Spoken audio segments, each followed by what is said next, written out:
Aujourd'hui, nous allons apprendre à faire un produit qui est très utile dans les exploitations familiales, surtout en milieu paysan. Donc, nous allons apprendre à fabriquer un bio-insectifuge, c'est-à-dire un produit bio qui est fabriqué avec les produits qu'on retrouve au niveau du village, qui permettent de chasser les insectes, pas de tuer les insectes, de chasser les insectes. Parce que comme vous savez, il y a des insectes utiles, des insectes qui sont nuisibles. On n'aimerait pas détruire ceux qui sont utiles. Pour fabriquer notre produit bio, c'est-à-dire notre bio-insectifuge qui fait fuir les insectes, nous aurons besoin de contenants, de petites bouteilles pour à la fois mesurer et conserver nos produits. Nous aurons besoin d'un grand récipient pour les mélanges. Nous aurons besoin de la cendre de bois qui est issue des cuisines, de la cendre de cuisine. Nous aurons besoin d'un récipient pour les mesures, pour puiser de l'eau et faire les mélanges. Nous aurons besoin du petit piment qu'on appelle souvent le piment de l'oiseau. Là, nous avons choisi ce qui est sec. Ça ne dérange pas. Nous aurons également besoin d'une dizaine de feuilles de patates. Et aussi de l'ail. Nous aurons également besoin d'un mortier et d'un filtre. Ça peut être un tissu à la maison que vous avez pour filtrer, ça peut être un vieux vêtement ou de préférence un matériel comme celui-ci. Nous aurons également besoin de l'eau, de préférence de l'eau de pluie ou de l'eau de rivière ou de l'eau d'un puits. Donc, pour fabriquer notre bio-insectifuge, nous aurons besoin de 3 mélanges, de 3 solutions que nous allons fabriquer ici. Première chose, nous aurons besoin de fabriquer un fixant, un liquide qui va nous permettre de fixer le produit sur les feuilles des plantes pour que la pluie ne puisse pas lessiver cela ou retirer le produit sur les feuilles. Nous aurons également besoin d'une solution saline. Ça veut tout simplement dire une solution qui a un goût salé pour que les insectes ne puissent pas aimer le goût de la feuille sur laquelle ils vont se poser. Et pour cela, nous allons utiliser de la cendre. Et enfin, nous allons mélanger maintenant du piment et de l'ail pour avoir un effet plus puissant. Parce qu'en fait, le piment seul peut suffire ou l'ail seul peut suffire. Mais si vous avez la possibilité d'avoir les deux, vous pouvez mélanger les deux. Pour fabriquer notre solution saline, comme j'ai dit tout à l'heure, nous aurons besoin d'environ 2 poignées de cendre.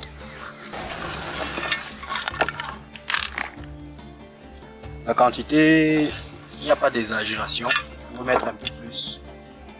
À ces 2 poignées à peu près de cendre, je vais ajouter 1,5 litre d'eau.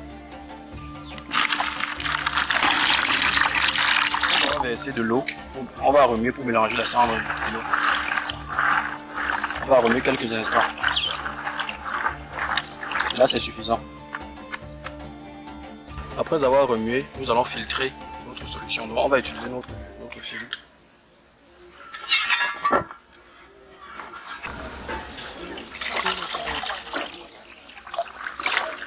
On mélange bien ce qui est au fond. Donc, on filtre à la fois pour retirer les grosses particules et aussi pour que ça ne puisse pas boucher le pulvérisateur.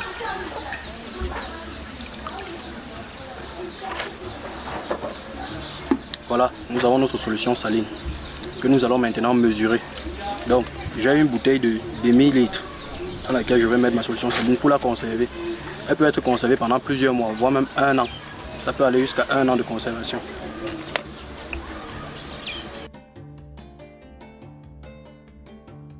Donc, après avoir eu la solution saline que voici, je vais marquer pour ne pas confondre.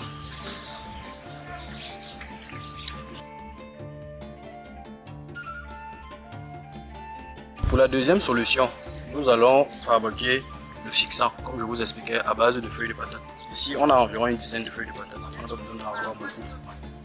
Donc, les feuilles de patate, je les tiens dans ma main, je vais juste les frotter dans ma main.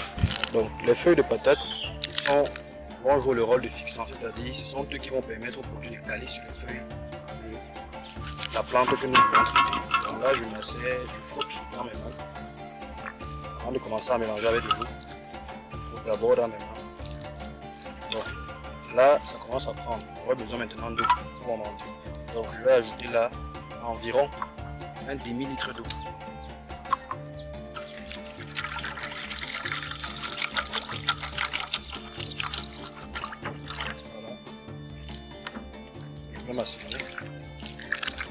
La quantité d'eau dépend du nombre de la quantité de feuilles que vous avez. Il faudra que le mélange soit un peu gluant. Comme vous pouvez constater, c'est légèrement gluant.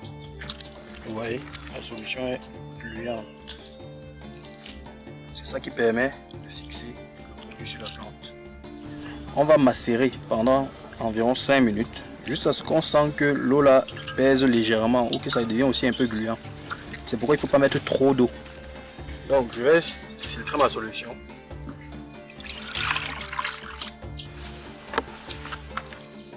Une fois de plus, on filtre pour éviter que les déchets là ne bouchent le pulvérisateur.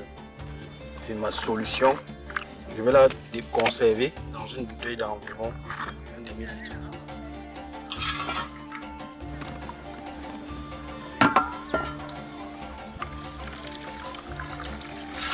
Et je vais encore l'étiqueter pour me rappeler de quoi est-ce qu'il s'agit.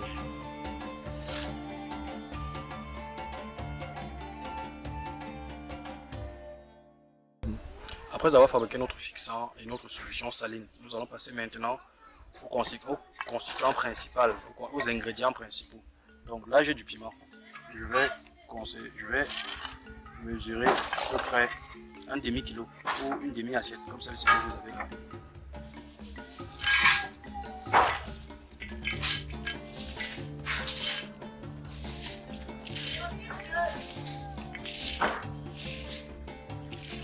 Pour ne pas trop me tromper, je préfère garder ça à ras. Je fais comme cela. Voilà, je vais mettre dans mon principe. Je vais également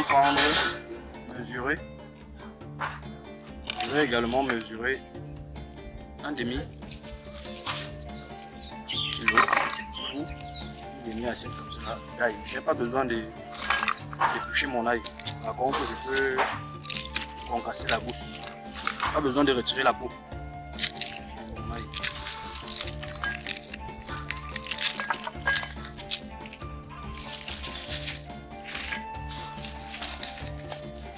Je rappelle que les deux produits peuvent être fabriqués séparément, c'est-à-dire vous n'êtes pas obligé d'utiliser le piment et l'ail en même temps.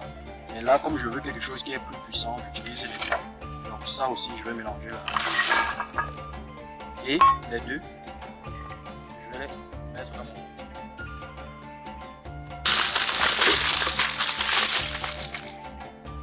Là, nous sommes en train de piler notre mélange pour pouvoir extraire le jus. Plus vous pilez, mieux c'est. Après, on aura juste une pâte qu'on va mélanger dans de l'eau pour extraire le jus. Cette étape-ci, on peut s'arrêter à cela. Pensez à vous protéger les mains avant de commencer à ramasser. Moi, j'ai prévu par exemple les gants. Mais pour ceux qui n'ont pas les gants et qui utilisent leurs mains, plus tard, vous pouvez utiliser la solution saline. Après avoir lavé vos mains avec de l'eau savonneuse, vous pouvez utiliser la solution saline pour vous laver les mains. Je vais récupérer ça. Vous voyez, c'est prêt quand ça forme presque une pâte. C'est comme une pâte. Voilà, on utilise tout. On va donc mettre ça dans notre récipient. Voilà, donc une fois que nous avons notre pâte de piment et de ail que nous avons pilé, nous allons utiliser 20 litres d'eau pour pouvoir faire le mélange. Donc pour un début, je réserve déjà 10 litres d'eau. D'abord, je vais d'abord verser environ 15 litres d'eau. Dans mon récipient, je vais compléter les 5 litres d'eau restant parce que j'ai déjà versé 15 litres dans l'autre grand récipient. Parce qu'il me faut au total 20 litres d'eau pour pouvoir mélanger avec ma pâte. Voilà, une fois que j'ai réservé environ mes 5 litres d'eau et 15 litres d'eau que j'ai déjà mis dans le grand récipient pour me faciliter le mélange, parce que j'aurais pu utiliser les 10 litres mais ça devait être plein, ça ne devait pas me permettre de tourner. Donc c'est pourquoi je garde juste une petite quantité qui va me permettre de mélanger et je vais rajouter dans les 15 litres plus tard. Donc voilà, je mets mon mélange ici dedans. On peut utiliser ce mélange ici directement comme cela, mais il est préférable pour extraire plus de jus. Pour avoir un bon concentré, c'est préférable de garder ceci à l'ombre pendant 24 heures. Donc vous allez couvrir, vous allez mettre un couvercle sur le seau et vous gardez.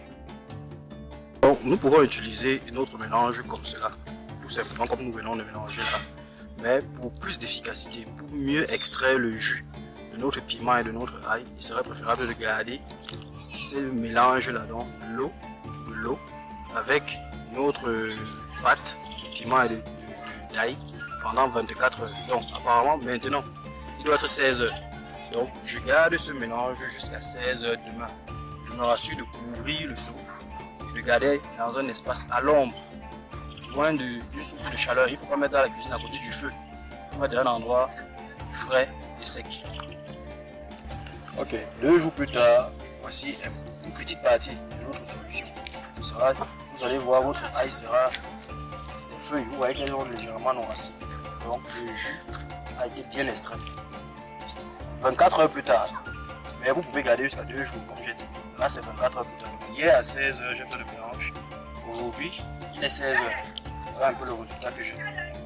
Donc, je vais filtrer maintenant cette solution et ajouter aux 15 litres d'eau dont je vous parlais hier. Voilà. Hier, j'ai mélangé 5 litres d'eau avec mon mélange d'ail et de piment. Voilà.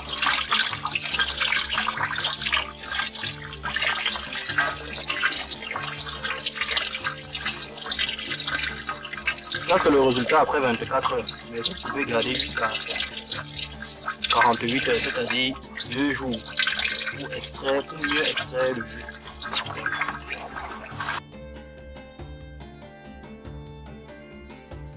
Ok, donc le reste de notre filtrage, de ce que nous avons filtré, vous pouvez ne pas jeter. Vous pouvez toujours sécher cela pour utiliser en cuisine. Vous pouvez sécher pour plus tard écraser et faire la poudre pour utiliser en cuisine. Tout comme vous pouvez épandre au bord du champ pour chasser les insectes.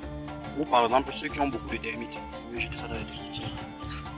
Donc ça a beaucoup d'utilité. Ça peut être encore utilisé en cuisine, ça peut être utilisé en champ. Une fois que je l'ai fermé, comme vous voyez, elle peut se conserver comme ça pendant 1 mois si je ne l'ouvre pas.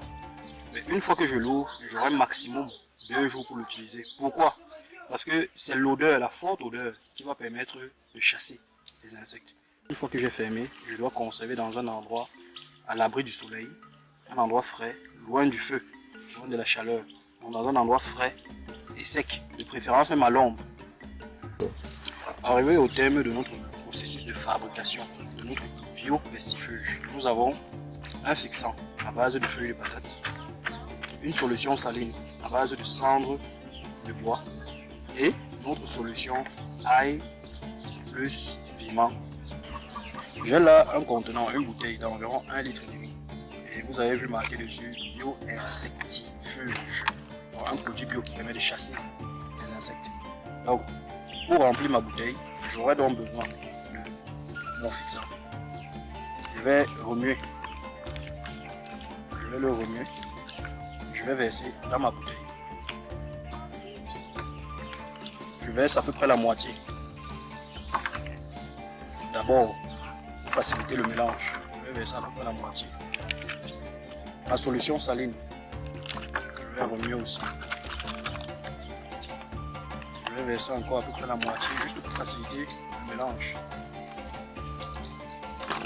Ensuite, je vais utiliser la solution à base d'ail. Voilà, la solution à base d'ail en principe, c'est une demi-bouteille que vous devez utiliser. Mais au cas où vous êtes en saison pluvieuse et que vous avez peur que l'effet ne soit pas assez efficace, utilisez maximum un demi-litre, comme vous voyez là. Donc je vais utiliser un demi-litre pour l'effet maximal. Je mets aussi la moitié. Je vais recommencer avec le fixant. Tout ça pour que ce soit bien homogène. Que ça se mélange bien.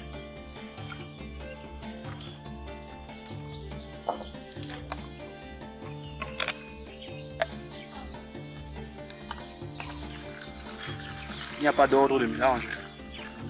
Je vais mettre un en premier, l'autre en dernier. Je mélange juste moitié-moitié pour que ça puisse bien se mélanger.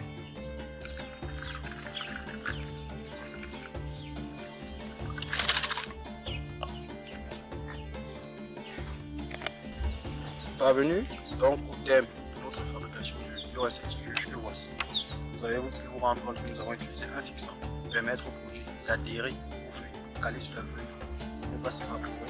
Nous avons utilisé des solutions salines à base de cendre de bois, cendre de cuisine, pour que la feuille ait un goût qui n'attire pas les insectes. Et enfin, nous avons utilisé des solutions d'ail et de piment pour repousser, parce que la forte odeur va repousser la plupart des insectes. Donc ces 3 éléments, nous les avons mélangés. Pourquoi? L'ail et le piment, comme j'ai expliqué, repousse ces insectes. Mais si jamais il y a des insectes qui réussissent à braver la mauvaise odeur ou cette odeur forte là, une fois qu'ils vont se poser sur la feuille aura un goût salé que va donner la solution saline à base de sang. Et si jamais jusque là ils réussissent à se poser, le produit, même s'il pleut, ne va pas facilement quitter de la feuille grâce à notre fixant à base de feuille de patate. Donc là, nous avons 1 litre de solution insectifuge. Voilà.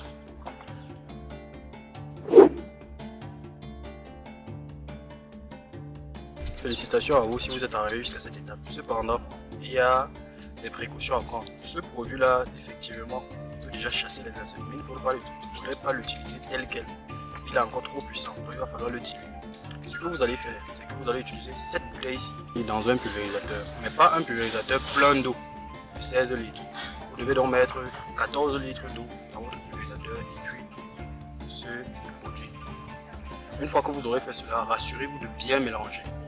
Ceux qui ont l'habitude d'utiliser le pulvérisateur le savent, on met une partie, une quantité d'eau. Si on veut au total 14 litres d'eau, on va d'abord mettre environ 5 litres d'eau. Verser tout notre produit et ensuite compléter le reste de 6 litres d'eau. Voilà. Donc, un pulvérisateur de 14 litres d'eau plus 1 litre et demi de bio-insectifuge vont vous permettre de pulvériser un espace d'environ 400 mètres carrés. Ou autrement dit, une superficie d'environ 20 mètres sur 20 mètres. Si jamais vous vous rendez compte que vous avez pulvérisé et que à la fin de vos 20 sur 20, il reste encore du produit, continuez à pulvériser jusqu'à ce que le pulvérisateur finisse. Si vous vous rendez compte que c'est fini avant, ça veut dire que vous avez certainement trop pulvérisé. Donc ça c'est à peu près la superficie qui va vous permettre de pulvériser votre mélange de insectifuge. Vous devez utiliser ce mélange là 2 fois par semaine. C'est-à-dire quoi, si vous avez pulvérisé lundi, rassurez-vous de revenir mercredi ou au plus tard jeudi, pulvériser et recommencer le lundi qui suit. Au cas où il pleut, en saison pluvieuse, vous aurez certainement besoin de pulvériser 3 fois.